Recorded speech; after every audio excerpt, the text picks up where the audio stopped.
2026 সালে বিধানসভা নির্বাচনে নবদ্বীপ থেকে বিজেপি প্রার্থী নবদ্বীপ শ্রী শ্রী রাধা সুদর্শন লালজিউ মন্দিরের সেবায়িত শ্রুতি শেখর গোস্বামী রবিবারের সকালে নবদ্বীপের চর মাছদিয়া চর ব্রাহ্মণনগর পঞ্চায়েতের লোকনাথ মন্দিরে পুজো দিয়ে প্রচার শুরু করেন শ্রুতি শেখর গোস্বামী।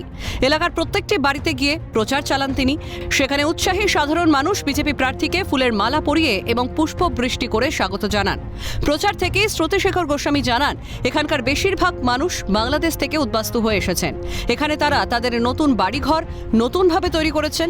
তবে এবারের নির্বাচনে বিজেপি যদি পরাস্ত হয় তবে হিন্দুরা আর এই বঙ্গে থাকতে পারবেন না বলে দাবি করেন বিজেপি প্রার্থী। এখানকার মানুষ বাংলাদেশ থেকে ধর্ম বাঁচানোর জন্য এই ভারতবর্ষে পালিয়ে এসেছেন, অর্থাৎ তারা ধর্মপ্রাণ মানুষ। তো সেখান থেকে এখানে এসেও যারা তারা দেখছেন যে আগামী প্রজন্মের ভবিষ্যৎ তাদের কিন্তু প্রশ্নচিহ্নের মুখে। পশ্চিমবঙ্গ জিহাদি অত্যাচার ক্রমশ বেড়ে চলেছে।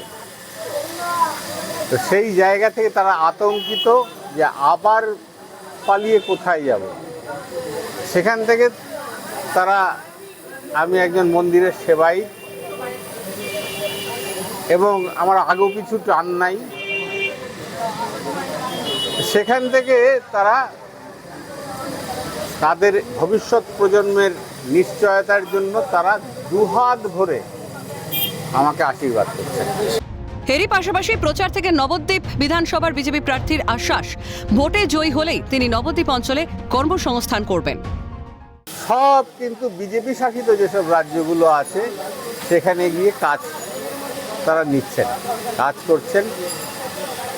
বছরে একবার আসেন, মা ছেলেমেয়ের মুখ দেখেন, আবার তাদের চলে যেতে হয়।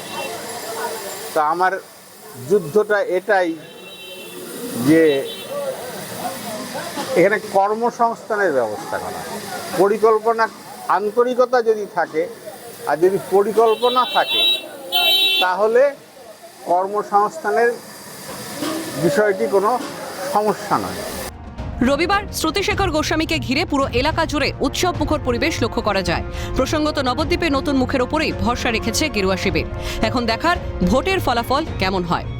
নদিয়া থেকে প্রসেনজিৎ চৌধুরীর রিপোর্ট, ক্যালকাটা নিউজ।